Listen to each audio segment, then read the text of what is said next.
جو ہے وہ نسبت حاصل ہے.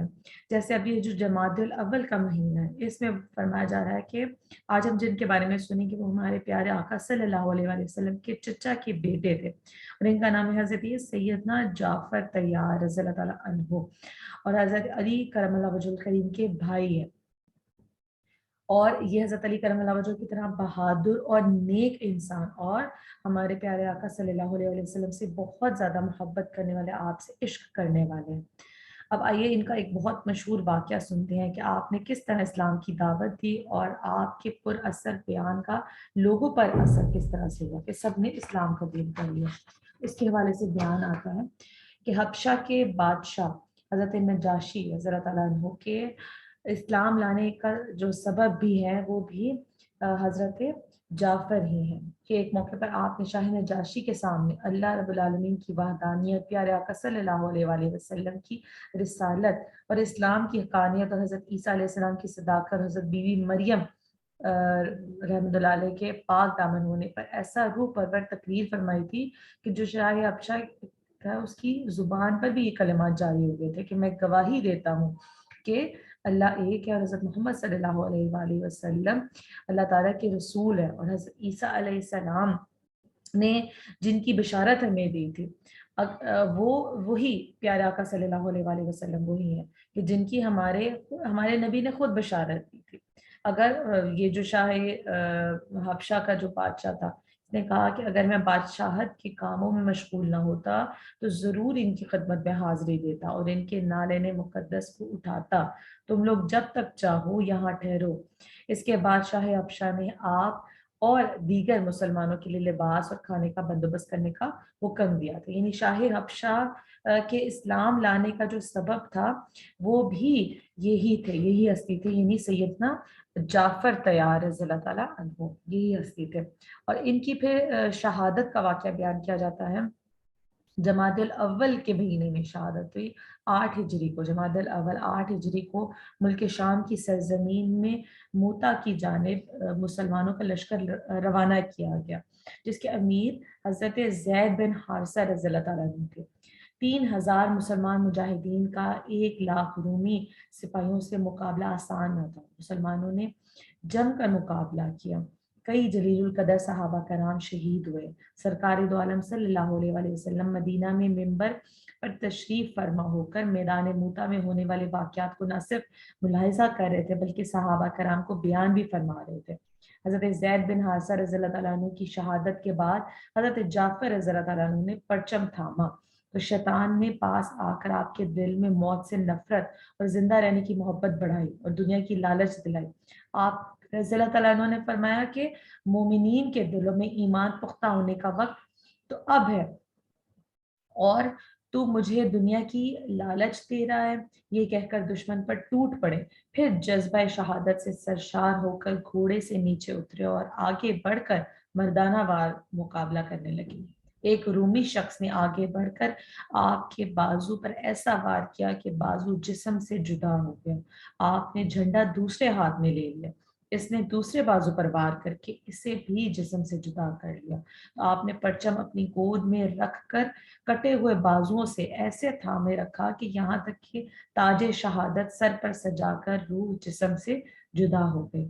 بوقت شہادت آپ رضی اللہ تعالیٰ عنہ کی عمر 33 سال تھی، اور بعد میں آپ رضی اللہ تعالیٰ عنہ کے جسم پر لگنے والی تلوار اور نیزوں کے نشانات شمار کیے گئے تو مختلف روایتوں کے مطابق ان کی تعداد 50 یا 90 سے بھی زیادہ تھی. اتنے زیادہ آپ پر جو ہے وہ تیر کے نشان اور جسم اتنا زیادہ جو ہے وہ نشانات سے بھرا ہوا تھا آپ کا.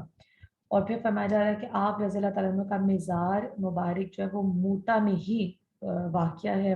فرشتوں کے ساتھ اڑنے والے یہ بھی بتایا جا رہا ہے کہ فرشتوں کے ساتھ اڑنے والے آپ رضی اللہ عنہ کی شان کا اندازہ سید عالم صلی اللہ علیہ وسلم کی ان کلمات سے بخوبی لگایا جا سکتا ہے کہ فرمایا کہ میں گزشتہ رات جنت میں داخل ہوا تو دیکھا کہ جعفر فرشتوں کے ساتھ اڑ رہے ہیں، تو اسی وجہ سے ان کو کہا گیا کہ فرشتوں کے ساتھ اڑنے والے ہیں، یہ حضور کی حدیث مبارکہ سے یہ چیز ثابت ہوتی ہے. اور ایک روایت میں کہ آپ صلی اللہ علیہ ایک روایت میں بیان کیا جاتا ہے کہ اللہ پاک نے حضرت جعفر رضی اللہ تعالیٰ عنہ کے کٹے ہوئے بازوں کے بدلے انہیں 2 پر عطا فرمائے، کیونکہ دونوں بازو کٹ گئے تھے نا شہادت نوش فرمانے سے پہلے، شہادت کا جام نوش فرمانے سے پہلے دونوں بازو کٹ گئے.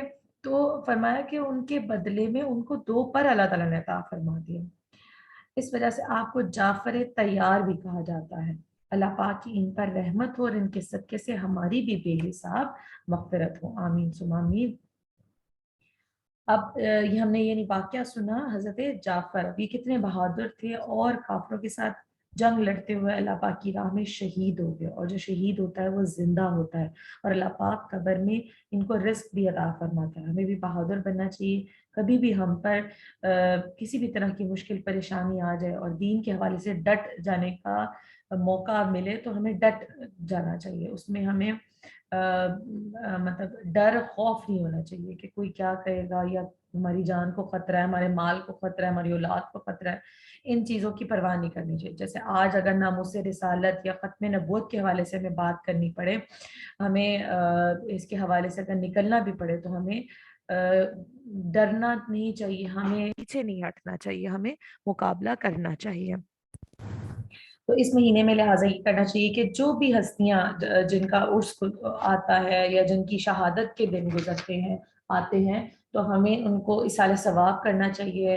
اور اس سے کیا ہوتا ہے کہ ہمارے لیے بھی پھر وہ ہستیاں جو ہے وہ دعا کرتی ہے اللہ کے حضور، کیونکہ شہید ہستی ہے نا، تو وہ شہید تو زندہ ہوتا ہے. اس کے علاوہ بہت سارے اور بھی واقعات اس مہینے میں آتے ہیں، جمادی الاول کے مہینے میں. جیسے کہ ولادت ہوئی تھی سیدنا ابراہیم علیہ السلام یعنی محمد رسول اللہ صلی اللہ علیہ وسلم، یعنی کہ نبی پاک صلی اللہ علیہ وسلم کے پیارے شہزادے جو کہ چھوٹی عمر میں جن کا وصال ہو گیا تھا، حضرت سیدہ ابراہیم رضی اللہ تعالیٰ عنہ. تو ان کا جو ہے وہ جمادی الاول 9 ہجری میں ہی ان کی ولادت ہوئی تھی. پھر وصال ہوا تھا ام المومنین حضرت ام حبیبہ رضی اللہ تعالیٰ عنہا کا. پھر اس کے علاوہ دیگر جیسے صحابہ کرام حضرت عبداللہ بن زبیر رضی اللہ تعالیٰ عنہ ہیں، ان کا بھی وصال ہوا تھا. پھر وصال ہوا تھا امام جلال الدین سیوطی رحمۃ اللہ علیہ. اس کے علاوہ دیگر اس طرح بہت ساری مشہور ہستیاں بھی ہیں جن کا جو ہے وہ وصال بھی ہوا تھا. پھر جنگ جمل جو ہے وہ بھی اسی مہینے میں ہوئی تھی 15 جمادی الاول کو. یہ جو ہے واقعات اس کے حوالے سے. پھر اس کے علاوہ ولادت ہوئی تھی، کچھ روایات کے آتی ہیں کہ جس میں بیان کیا جاتا ہے کہ حضرت بی بی فاطمہ الزہرا رضی اللہ تعالیٰ عنہا ان کی ولادت 9 جمادی الاول میں تھی. کچھ روایات جو ہے وہ یہ کہتی ہیں. پھر اس کے علاوہ جو ہے وہ دیگر عرس بھی آتے ہیں بزرگان دین کے، اور دیگر یعنی کہ بے شمار واقعات اس طرح سے آتے ہیں. اللہ تعالیٰ ہمیں ان پاک مہینوں کی رحمتوں سے برکتوں سے فیضیاب ہونے کی توفیق عطا فرمائے. آمین ثم آمین. پھر حدیث مبارکہ کا درس آج جس حدیث سے ہم پڑھنے جاتے ہیں نبی پاک صلی اللہ علیہ وسلم کی، وہ ہے استقامت کے حوالے سے.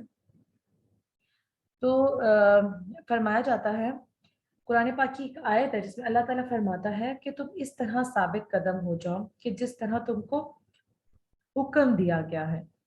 اب فرمایا جا رہا ہے اس کی شرح میں کہ استقامت کے احکامات جو یہاں پہ بیان کیے جا رہے ہیں سورہ ہود کی یہ آیت ہے. فرمایا جا رہا ہے کہ یہ جو آیت ہے یعنی اس میں فرمایا جا رہا ہے کہ استقامت تم نے اختیار کرنی ہے. اور یہ خوف خدا وہ مشکل ترین مقام ہے کہ جس پر قائم رہنے کے اہل صرف نبی کریم صلی اللہ علیہ وآلہ وسلم ہی ہے. مطلب جتنا حضور کی ذات نے استقامت فرمائی اور جس طرح استقامت کا حقیقتاً حق ادا کیا، اس طرح کوئی ادا ہی نہیں کر سکتا. یعنی استقامت ہوتی ہے کہ ڈٹے رہنا، ایک چیز کو مسلسل جاری رکھنا، اس میں ذرا سے بھی کمی پیشی نہ. تو چونکہ انبیاء کرام جو ہوتے ہیں وہ معصوم ہوتے ہیں، خطا ان سے کوئی نہیں ہو سکتے، یہ ہمارے عقائد میں سے ایک عقیدہ ہے. تو لہٰذا یعنی وہ مطلب جو کام ہے، جو خدمت ہے دین کے حوالے سے یا جو ان کی ڈیوٹی ہے، اس پر وہ مستقل مزاجی سے کام لیتے ہیں. ہمارے اندر یہ خصلت نہیں ہوتی. ہم ایک کام کرتے ہیں، اچھا کام کرتے ہیں، کچھ عرصہ کرتے ہیں، پھر اس کے بعد ہم مطلب چھوڑ دیتے ہیں اس کو. اس طرح سے ہماری نیچر میں ایک چیزیں آتی ہے. تو یہ صرف انبیاء کرام ہی اس چیز کا حق حقیقی معنوں میں ادا کر سکتے ہیں. فرمایا اور یہ مقام شکر کی طرح ہے، کیونکہ شکر اس چیز کا نام ہے کہ بندہ اپنے تمام اعضاء کو اللہ تعالیٰ کی عطا کردہ تمام نعمتوں کے ساتھ، خواہ وہ ظاہری ہوں، اس میں یا پھر ہمارے جو ہے حواس ہوں یا باطنی ہوں، اپنے مقصد تخلیق یعنی اللہ تعالیٰ کی عبادت اور کامل طریقے سے اس کی اطاعت میں مصروف کر دیں، یعنی آل ٹائم اپنے آپ کو اس چیز میں وقف کر دیں. جبکہ ہم لوگ چونکہ دنیا دار ہوتے ہیں، ہم اپنے آپ کو دین میں اگر آتے ہیں تو دنیا کے لیے بھی ہم نے اپنا وقت نکالا ہوتا ہے، بلکہ زیادہ وقت ہمارا دنیا داری میں ہی خرچ ہو رہا ہوتا ہے. جبکہ انبیاء کرام، اولیاء اعظام، یہ نیک ہستیاں جو ہوتی ہیں وہ اپنا 24 گھنٹے میں سے ایک ایک لمحہ اللہ تعالیٰ کے لیے انہوں نے وقف کیا ہوتا ہے. اسی لیے جب نبی کریم صلی اللہ علیہ وآلہ وسلم سے آپ صلی اللہ علیہ وسلم کی مجاہدات یا کثرت گریہ اور خوف الہی اس کے بارے میں جب پوچھا جاتا کہ یا رسول اللہ صلی اللہ علیہ وآلہ وسلم، کہ آپ صلی اللہ علیہ وسلم ایسا کر رہے ہیں، حالانکہ اللہ تعالیٰ نے آپ صلی اللہ علیہ وسلم کے سبب آپ صلی اللہ علیہ وآلہ وسلم کے اگلوں اور پچھلوں کے گناہ معاف فرما دیے، تو آپ صلی اللہ علیہ وسلم ارشاد فرما دیں کہ کیا میں اللہ کا شکر گزار بندہ نہ بنوں؟ اب کتنے تعجب کی بات ہے کہ بعض لوگ اللہ تعالیٰ کے اس فرمان عالی شان کہ اللہ پاک نے جیسے فرمایا سورہ طٰہٰ میں، اور بے شک میں بہت بخشنے والا ہوں، اسے کہ جس نے توبہ کی اور ایمان لایا اور اچھے کام کیے اور پھر ہدایت پر رہا. اب یہ اللہ پاک کا فرمان ہے، تو اس سے بہت سارے ایسے لوگ ہیں جو یہ سمجھتے ہیں کہ اس میں بہت بڑی امید دلائی جا رہی ہے کہ بس اللہ تعالیٰ کہہ رہا ہے کہ میں بس بخشنے والا ہوں. وہ آگے کی کنڈیشنز پر نہیں غور کرتے کہ اللہ تعالیٰ نے کیا فرمایا کہ جس نے توبہ کی، جو ایمان لایا، جو اچھے کام کیے اور جو ہدایت پر رہا، اسی کی بخشش ہوگی. حالانکہ اس میں مغفرت تک رسائی کے لیے 4 یہ جو شرائط ہیں عائد کی ہیں اللہ پاک نے، ان پر نہیں غور کیا. اور وہ شرائط ہیں توبہ، دوسرا ہے ایمان کامل، تیسرا ہے نیک اعمال، اور چوتھا ہے ہدایت یافتہ لوگوں کے راستے پر چلنا، یعنی ہدایت پر رہنا، یعنی ہدایت یافتہ لوگوں کے راستے پر چلنا. مثال کے طور پر ہر وقت مراقبہ اور مشاہدہ اور ذکر اور فکر میں مشغول رہنا، اور اپنے قال اور حال اور دعوت اور اخلاص کے ساتھ اللہ تعالیٰ کی مخلوق کی جانب متوجہ ہونا. اور اللہ پاک نے ارشاد فرمایا کہ بے شک وہ لوگ جنہوں نے کہا کہ ہمارا رب اللہ ہے، پھر ثابت قدم ہو گئے تو ان پر فرشتے اترتے ہیں اور کہتے ہیں کہ تم ڈرو نہ اور غم نہ کرو، اس جنت کے ساتھ خوش ہو جاؤ کہ جس کا تم وعدہ کیے جاتے تھے. ہم دنیا کی زندگی اور آخرت میں تمہارے مددگار ہیں، جو تم مانگو گے تمہیں وہاں ملے گا، اور بخشنے والے، رحم کرنے والے کی طرف سے ابتدائی مہمان نوازی ہے. یہ سورہ حامیم کی آیت ہے. اب اس کی شرح میں بیان کرتے ہیں حضرت محمد نعیم الدین مراد آبادی خزائن العرفان میں اس کی شرح بیان کرتے ہیں. فرماتے ہیں کہ حضرت سیدنا صدیق اکبر رضی اللہ تعالیٰ عنہ سے دریافت کیا گیا کہ استقامت کیا ہے، تو فرمایا استقامت یہ ہے کہ اللہ تعالیٰ کے ساتھ کسی کو شریک نہ کرے. حضرت عمر رضی اللہ تعالیٰ عنہ نے فرمایا کہ استقامت یہ ہے کہ امر اور نہیں پر قائم رہے. حضرت عثمان غنی رضی اللہ تعالیٰ عنہ نے فرمایا کہ استقامت یہ ہے کہ عمل میں اخلاص کریں، یعنی جو ہمارے اعمال ہیں نا ان میں اخلاص کے ساتھ کام لیں، خلوص ہونا چاہیے. حضرت علی کرم اللہ وجہ الکریم نے فرمایا کہ استقامت یہ ہے کہ فرائض ادا کرے، اور استقامت کے معنی میں یہ بھی کہا گیا ہے کہ اللہ تعالیٰ کے امر کو بجا لائے اور جن چیزوں سے اللہ تعالیٰ نے منع کیا اس سے بچا بھی رہے. اور اللہ تعالیٰ نے پھر ارشاد فرمایا کہ بے شک وہ لوگ جنہوں نے کہا کہ ہمارا رب اللہ ہے، پھر ثابت قدم ہوگا اور اس پر ان پر خوف ہوگا، نہ ہی وہ غمگین ہوں گے. ایسے لوگ اہل جنت میں سے اور اپنے اعمال کے بدلے اس میں ہمیشہ رہیں گے.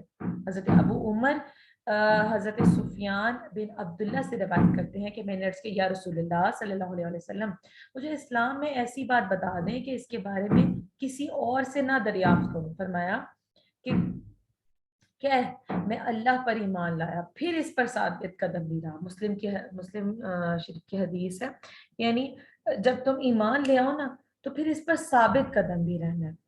پھر آگے فرماتے ہیں کہ مشکلات میں بھی ثابت قدمی کے ساتھ کام لینا. یعنی ایک تو آسانیوں میں جب ہر چیز کی سہولت ہے تب تو استقامت ہمارے لیے آسان ہوتی ہے, سیدھے راستے پر رہنا, اس پر مسلسل قائم رہنا وہ پھر بھی آسان ہوتا ہے.